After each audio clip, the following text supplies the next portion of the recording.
What we're going to do in the next 14 and a half minutes is just quickly give you an update on what we've done in the last year around membership and membership recruitment. And we want to seek your assistance to repeat an exercise that some of you will have been present for last May, and that is to identify some potential candidates for membership of the club. So this is a shared routine with Yui, song and dance routine. Neither of us play guitar, I suspect, but Yui's going to do the singing and the dancing. I'll watch. Oh, wrong way. Turn the other way. Oh, you got it upside down. No. Got it upside down. There you go. So what I'd like to do is just quickly give you some background to what we've been doing, what we're trying to achieve with membership, and some of the progress we've made, and then Yui will run the workshop session with you. Let me just remind you of the vision and strategy we set for membership and shared with the club last year. So this supports the overall club strategy. And the idea is to try and see if we can grow the club to 221 by 2021, our centenary. And there's a rationale behind it. It's not just a kind of cute number. The rationale is about sustainability and viability of the club in the long run, in two respects. Both about our operational effectiveness as a club, to do the things that we're here to do, to achieve the things in the community and worldwide through the foundation, as we've just heard, by being a sustainable club. Now, one of the challenges for us, like all clubs in Rotary, is about how we refresh our membership and keep bringing through new members, and in particular new generations of members. And the way of trying to achieve that in part is by growing the club and ensuring, well, we continue to support those who are in the club presently, that we're bringing fresh blood into the club along the way as well. So the 221 by 2021 is about that, and that's about an incremental growth year on year. The second idea of viability is about financial viability. The truth is, there is a sort of tipping point where in order for this club to sustain itself financially, we need a certain number of people in the club paying levies and so on just to keep it rolling. And what we're trying to do is get beyond just the break-even point. We want to be able to sustain the club in a financial sense as well. So over the last 12 months, we've been looking at professionalising, in a sense, making more business-like the way we think about membership and the membership drive.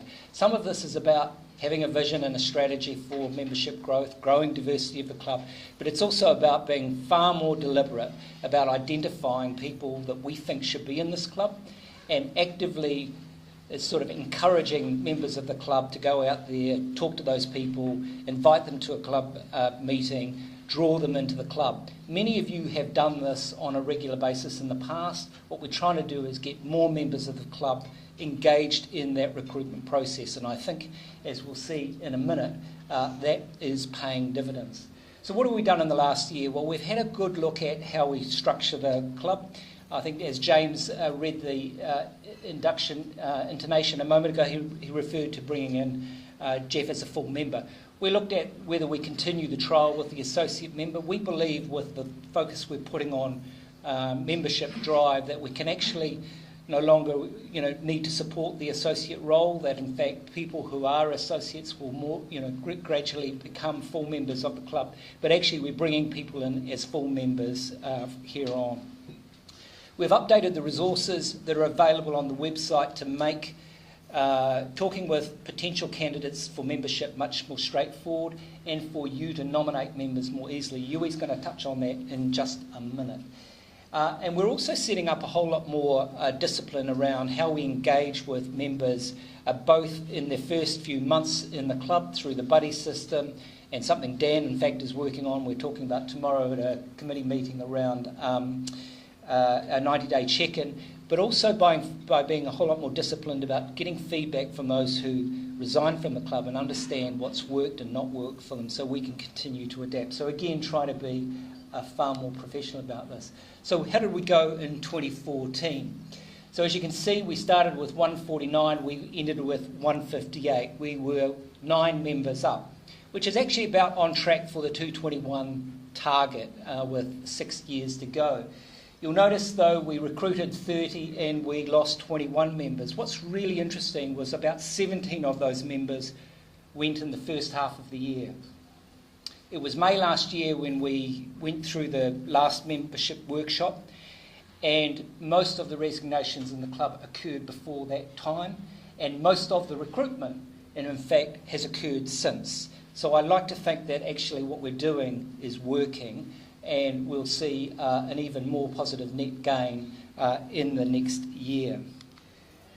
As I said, we've got some other things in play. There's some things we're working on. The buddy system is quite important, and what we're trying to do with the buddy system, particularly with new members like Jeff coming into the club, is to ensure that someone who they know or who they're going to be working with on a committee is engaged with them in the first few months to help them become engaged in club activities. And we think that's not just at these club meetings, but it's about ensuring that there's someone who gets them along to their committee, gets them involved in a project, gets them to get to know others in the club.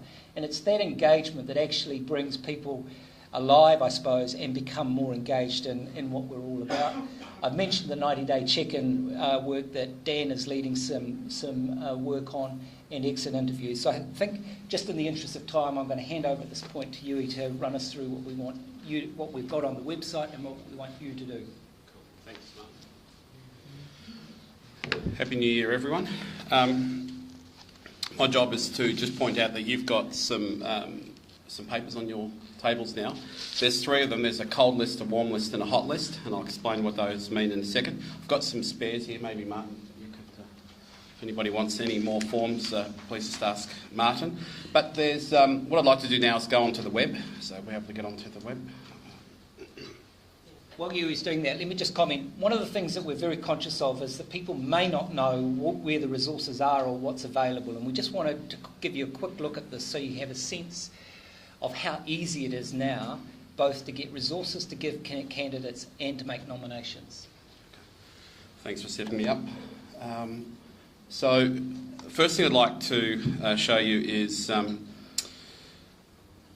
members like to join. So if you click on members and then click on like to join, I don't think that's too hard, but basically there's that brochure that you may have seen last year where we've picked out some of the sexy members of the club, and we've put them at the top and the bottom of a form, which if you may remember from that handout, explains basically some of the things that we should let people know up front before they join, in terms of no surprises, working on that principle of no surprises. So that's there under members like to join.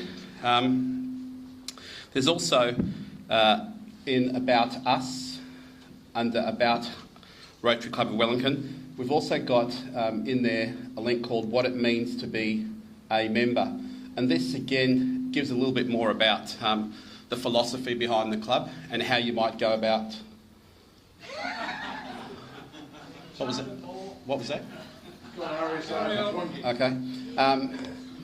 Oh, right, I get it. Yeah. Self-promotion, Stephen. Right.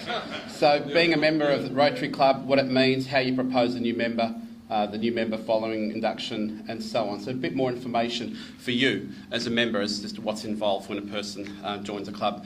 Now, the next bit, Patrick, requires some data input from you, if you don't mind. So if we click under Members Information, there is a spot called Nominating a New Member. And so we've got there how to deal with people who ask to join the club.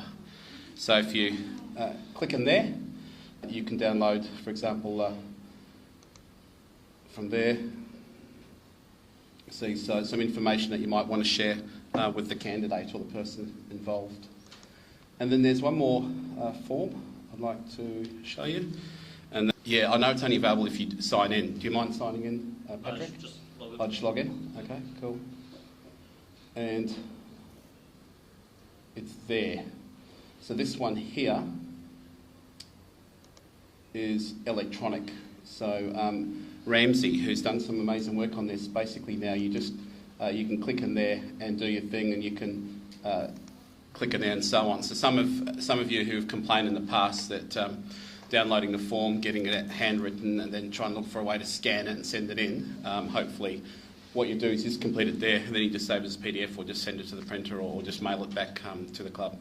So there's some of the resources that we have now online. So hopefully that makes it a lot easier. The barrier is lowered for you to help bring more new members in. Okay, we're not going to be able to complete the whole workshop today because of time constraints, but could I ask that you have a quick look, maybe 2 or 3 minutes, at the forms in front of you. Just a reminder that last year and this year, Hot Prospects is where you put your name, your contacts, and you make the approach.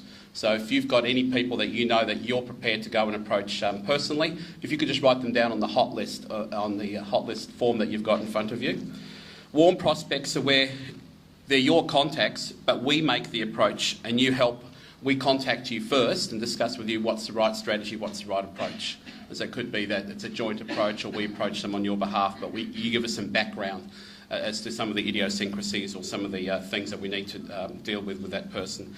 And then finally, the cold prospects or cold list, that's for where you've just decided or you know of some people that you've seen in the media or in your work and day-to-day, you don't feel it's appropriate for you to approach them directly, or you don't know them at all, and you just think it'd be good for someone from the club to go and approach that person and see if that person might wish to join the club. So we're not going to have time to do it completely. In fact, that's it. That was your time. So effectively, what you might want to do is just ask me or Martin for more of those forms. Take them away from you. Take them away with you. But it seemed to work last year, and for those who participated last year, I did my best to follow some of you up with emails and stuff. I got some responses. I didn't get some responses. So I've still got that list, and I'll be onto that list along with any new entries that we get to see if we can keep the recruitment drive going this year. But it would be great if in the next 7 minutes before we finish, if there are some names you can put on that list, that'd be great to have them. Otherwise, we will be following through, because the list is how we do this proactively. We can, it's about skin in the game for all of us. Writing it down helps us, help you, but it also means we'll be on your back a little bit as well. So I know that's counterintuitive.